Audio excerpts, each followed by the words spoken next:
Welcome to Psychopath in Your Life, episode number 3. I'm your host, Dianne Emerson. In our last episode, we were starting to touch on the type of personality that psychopaths actually do seek out. And we pretty much were talking about the profile of the person that they're looking for. All the way down to the part that I found a lot of things surprising that they said when I interviewed them, but the part that it's all very calculated. I mean, down to the point, one guy actually that I interviewed talked about, they look for the way that your eyes diverge, how confident you appeal, the look of your shoulders. I mean, they have just this downright creepy analysis of exactly who they're looking for. So to further add to that, besides my years of hearing from victims and then also interviewing psychopaths, take a look around. For example, you can see it on TV if you watch for the types of person they're interviewing. Like, for example, there's the ID channel, which you can find on Hulu, or most of these you can also find on YouTube. But the ID channel is nothing but, stories in every direction. And somehow at the center of all these stories lurks a psychopath. From everywhere from Who the Bleep Did I Marry to Knives of Wives and Homicide Hunter. And then also you've got Dateline. That's probably my favorite show. It's been around for 25 years now. And at the center of these shows is always a psychopath. And usually it's one who's blended in with society. They have no past history of abuse, drugs, alcohol, murder, but yet something ends badly. And so for 25 years, they've been telling these stories. Now, do I think that all psychopaths are murderers? No, of course not. Just like, a lot of people do things that involve the life of somebody else. But I think that when you're dealing with a psychopath, it's all about control. So yes, I do believe there are times that the patterns I've seen in some of these shows are, for example, it normally evolves around finally she or he had gotten tired of that person and we're moving on. And it's control. The number one thing that I learned from my interviews is with a psychopath, it's all about control. So getting back here. So the Dateline shows, they talk about, it's usually is a scene of a murder and somebody has, or a Ponzi scheme, but somebody has, pretty much the community is taken by surprise. The person doing the crime is the pillar of the community. It's somebody who everybody looked up to. But then if you start to pay attention, you'll hear a different kind of a thing come across. And what you'll hear, my favorite is Keith Morrison. God, I wish I had his voice. He has that wonderful voice. And he says, down at the end of the Weeping Hollow Lane, deep into the night, normally in this gated community, all you could hear is a random dog bark or two. But that night, there were the sirens. And where'd they lead to? Anyway, so I wish I had his voice, but I don't. So what you'll find when you listen to these stories or read some of these books is pay attention to when they describe the victim. Okay. And what they'll say is, well, the police canvassed everybody that the victim ever knew, anybody that they knew from childhood. They talked to their parents. They talked to the people at work. They talked to everybody. And not a person had a bad thing to say about the victim. Okay. So what does that tell you about the victim? Well, they were a kind and caring person. And we need to always keep a high level of empathy for the victim because remember, they didn't deserve for this to happen. They didn't do anything. It was the wrong place, the wrong time, and their kindness, which is the part that's really, it's all sad, okay? All of it's sad, but it's very sad when your punishment for being a kind person is you get into the grasp of a psychopath and things don't turn out well. Now, granted, not always, only the shows that end in murder end up on TV or in the movies. But there's a lot of times that I've heard victims say things like, there was a time that I wish he just would have killed me because the pain of leaving the relationship and the end result was so great that actually victims felt like death would have been a kinder, softer thing to happen to them. So we always want to keep in mind here when we're talking about the victims that that's who we should be spending our compassion on. But here again, getting back to how the psychopath will play things is that they have this interesting way of being the victim in their own minds and what they convince others of. And the entire time, they're actually victimizing others.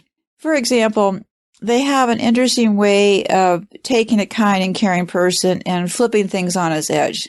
For example, no better offense than a good defense. If you try to get into a discussion with a psychopath, in the end, you'll probably end up being the one who apologizes because they have this uncanny ability to figure out a way to turn the conversation about them and how to get you to believe that they're the victim in the whole thing. And that's kind of the interesting, well, I find it all very interesting, but that's kind of part of the plan, because if they can convince you that they've been victimized, let me give you an example. For example, if you have let's say you have a discussion and things get heated, and, things don't end well. So you're left with a very bad feeling. So the next day, like you're thinking this is a normal person, so the next day you decide to have a conversation about it to kind of clear the air and try to get an understanding of why things turned out the way they did. And probably what'll happen is that before this conversation gets undergoing, before you know it, you will be the one who will be apologizing, because they will move into that victim role. And that victim role could be a lot of things. These guys that I interviewed gave me complete checklists of how they convince you that they're the victim. So they will take your suspicions of something being wrong, like when you start to see those first inklings of red flags, or you have that first gut reaction, and have a very evil way of flipping that on its ear. In other words, getting you to be the one who heard and saw things. And one thing that people would say over the years was they spent a really long time feeling like they were the crazy person in the room. And that's all part of a goal. The goal is to get you to start to feel like you're the crazy one, to test your sense of normality. And that comes from the term gaslight, which we will get into a whole lot deeper later. And gaslight is a really interesting concept. I had been interested in it for many, many years. And when I got the psychopaths to interview, that was one of my questions to them was, what did they think about gaslighting? And what were some of the techniques they used?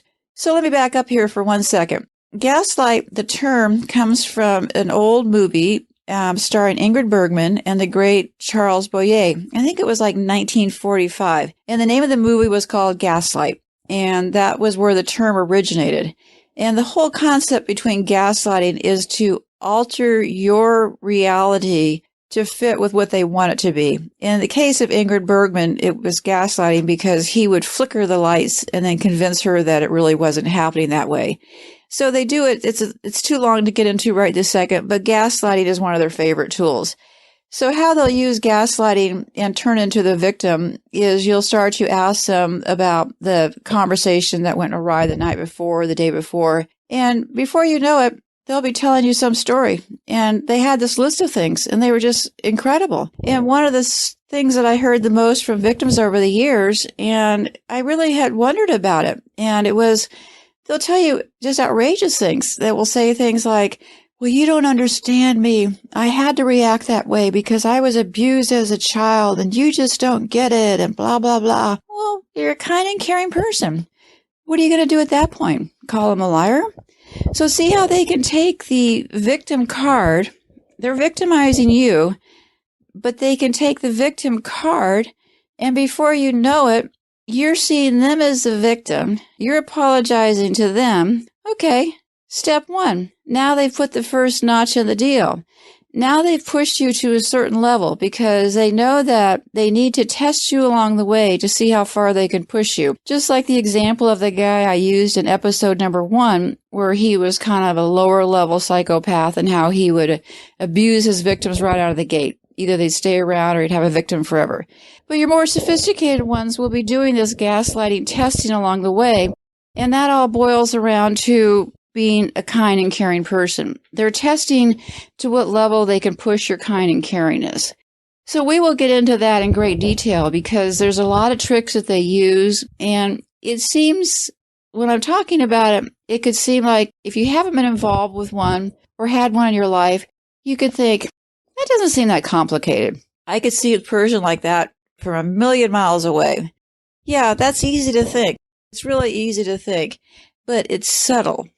It's slow, it's subtle, and it goes on for quite a while. And the better they are, the longer it's going to take for any of these little signs to show up.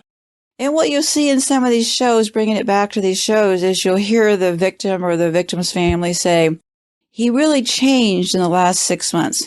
No, I don't believe he or she really changed. I believe what you were seeing before this crime or whatever happened was probably closer to the real person. They were just becoming more exposed to you. Because the better ones, people can go along with these people or work for them or be involved in relationships with them for many, many years at sometimes and miss all the signs because they're so subtle, because they're so good at covering it up. One of them said to me, well, they said a couple things. One was that when I was interviewing them was that if you think that we want to be anything other than a psychopath and you haven't heard anything I've been saying, I'm proud of who I am. Don't think that I ever want to change.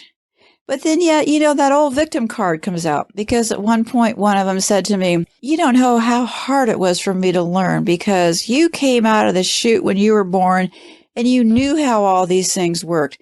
But me, I had to learn how to push buttons. I had to work really hard to fit into society. See, here we go, the victim. So these are things to always be watching for.